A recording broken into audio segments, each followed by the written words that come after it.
Olá, alunos e alunas! Sejam muito bem-vindos à nossa nova videoaula da disciplina de Geografia para o 7º ano. Eu sou o professor Lucas Ciganski e hoje nós vamos estudar sobre a industrialização no Brasil. Bons estudos! A industrialização no Brasil. Chamamos de industrialização o processo de implantação de indústrias em um país ou em uma região. Com base nesse processo, geralmente a atividade industrial se transforma no setor-chave da economia, aquele que impulsiona os demais. No Brasil, alguns foram os fatores geradores que propiciaram a industrialização. Um deles foi a substituição gradativa do trabalho escravo pelo trabalho assalariado, que ocorreu com a vinda de imigrantes para trabalhar nas fazendas de café do estado de São Paulo a partir do ano de 1870 e continuou depois com a abolição da escravatura em 1888. Vale lembrar que o trabalho operário realizado nas fábricas é sempre um trabalho assalariado. O segundo fator gerador foi a acumulação de capitais proporcionada pela exportação de café, que era a principal atividade econômica do país na época, no final do século XIX e início do século XX. O dinheiro obtido com a venda do café ao exterior permitiu a compra de máquinas para as indústrias que começavam a surgir. Por fim, podemos citar o crescimento de um mercado consumidor interno, consequência da expansão do trabalho assalariado. Durante o período da escravidão, apenas os fazendeiros e os comerciantes participavam efetivamente do mercado consumidor, pois os escravizados, a maioria da população, não tinha nenhum rendimento e, por isso, não podiam comprar. A partir do emprego da mão de obra assalariada, também os trabalhadores passaram a fazer parte deste mercado consumidor, embora dispusessem de baixos salários. Como fatores gerados da industrialização no Brasil, podemos destacar a urbanização e a subordinação do campo à cidade. O meio rural passa a produzir essencialmente para o meio urbano, matérias-primas para a indústria e gêneros alimentícios para a população que se concentra nas cidades. A industrialização também modifica profundamente o espaço geográfico, destruindo grande parte da natureza original e colocando no lugar uma segunda natureza, isto é, um meio ambiente humanizado, com asfalto, construções, plantações no lugar da mata nativa e enormes cidades, entre outras tantas coisas.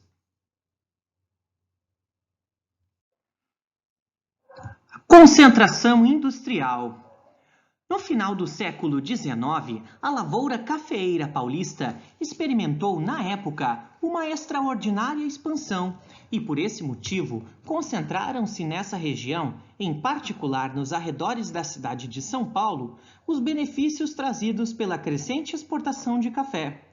O desenvolvimento de meios de transporte, as ferrovias e as rodovias, e os serviços bancários, além da instalação de usinas geradoras de eletricidade, entre outros.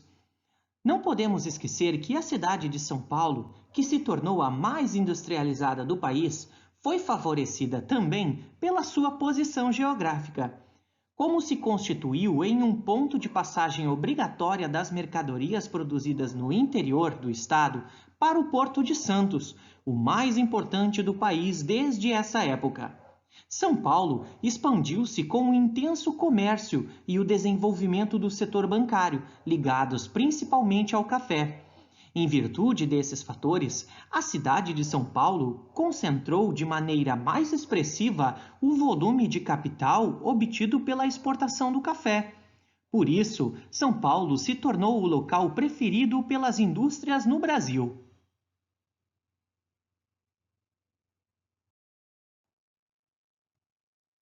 A industrialização brasileira teve início com a produção de bens de consumo não duráveis, isto é, de bens voltados para a satisfação das necessidades básicas da população, como as indústrias de alimentos, tecidos, bebidas e calçados, por exemplo.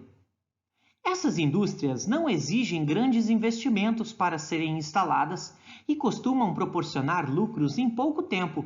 Por isso, em geral, são as primeiras a se instalar em um país subdesenvolvido, com carência de capitais.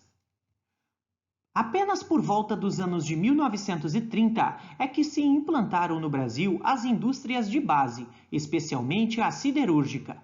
E nos anos de 1950 se iniciou a indústria automobilística, que se mantém como a principal atividade industrial do país pelo valor que produz. Com o tempo, a grande concentração de indústrias na cidade de São Paulo foi atingindo os municípios vizinhos, como Santo André, São Bernardo do Campo, São Caetano do Sul e Diadema, no chamado ABCD paulista, e a Baixada Santista, que abrange as cidades de Santos, Cubatão e entre outras. Com isso, esta região se tornou a grande região industrial, mais expressiva de toda a América Latina. Desde o final da Segunda Guerra Mundial, em 1945, a cidade de São Paulo e seus arredores tornaram-se a porção do espaço geográfico preferida pelas empresas transnacionais para a instalação de suas filiais em território brasileiro. A desconcentração industrial. Desde os anos 1970, vem ocorrendo uma relativa desconcentração da atividade industrial no país. Embora ainda estejam mais concentradas em São Paulo, as indústrias, aos poucos, se espalham por outros estados do Brasil, destacando Minas Gerais e Rio de Janeiro, no Sudeste, Bahia, Ceará e Pernambuco, no Nordeste, Manaus, na Amazônia, e os estados do Sul, Paraná, Santa Catarina e Rio Grande do Sul.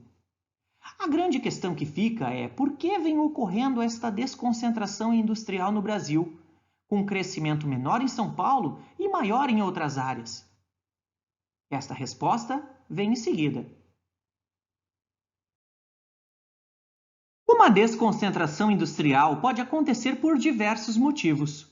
O primeiro motivo se chama deseconomia de escala. A deseconomia de escala ocorre quando uma aglomeração, neste caso São Paulo e seus arredores, se torna desfavorável às novas localizações empresariais por causa dos custos elevados com impostos, segurança, terrenos demasiadamente altos, congestionamentos frequentes no trânsito, poluição, maiores custos com alimentação e moradia, o que implica maiores salários. Também acontece a guerra fiscal. Esse é um outro fator que explica essa desconcentração industrial. A guerra fiscal é o nome que se dá para uma espécie de competição entre os estados ou municípios para atrair novos investimentos. São oferecidos incentivos variados para atrair empresas, como terrenos baratos ou até doados pelo poder público, isenção de alguns impostos durante vários anos, até mesmo décadas, instalações elétricas e de água, asfalto, telefonia, entre outros incentivos. Desta forma, o maior crescimento industrial apresentado por algumas áreas ou regiões a partir de 1970 contou com grande ajuda estatal, tanto que o governo federal, quanto principalmente dos governos estaduais e municipais. O mapa a seguir foi elaborado pelo Instituto Brasileiro de Geografia e Estatística e representa a distribuição espacial da indústria no Brasil atualmente. Note que a grande maioria das indústrias está presente na região do Sudeste brasileiro, mais precisamente em São Paulo e no Rio de Janeiro, e também na região Sul.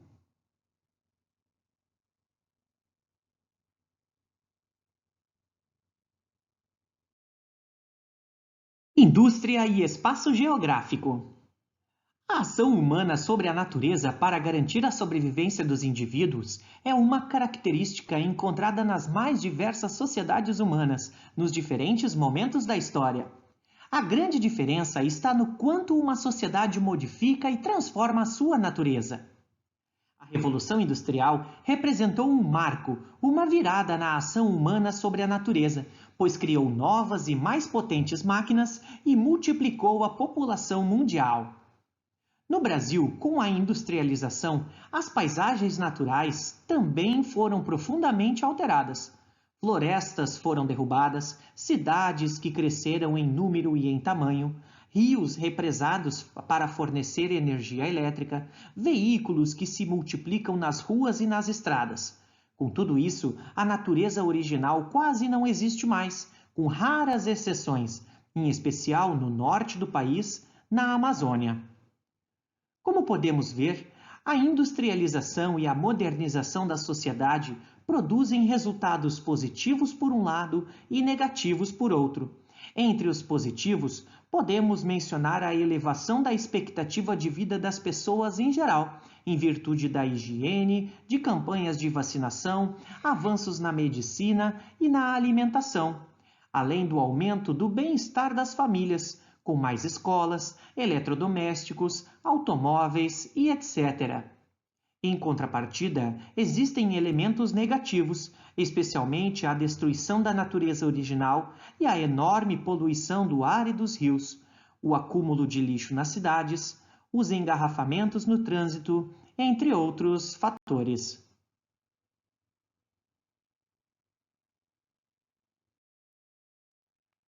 Por hoje nós vamos ficando por aqui.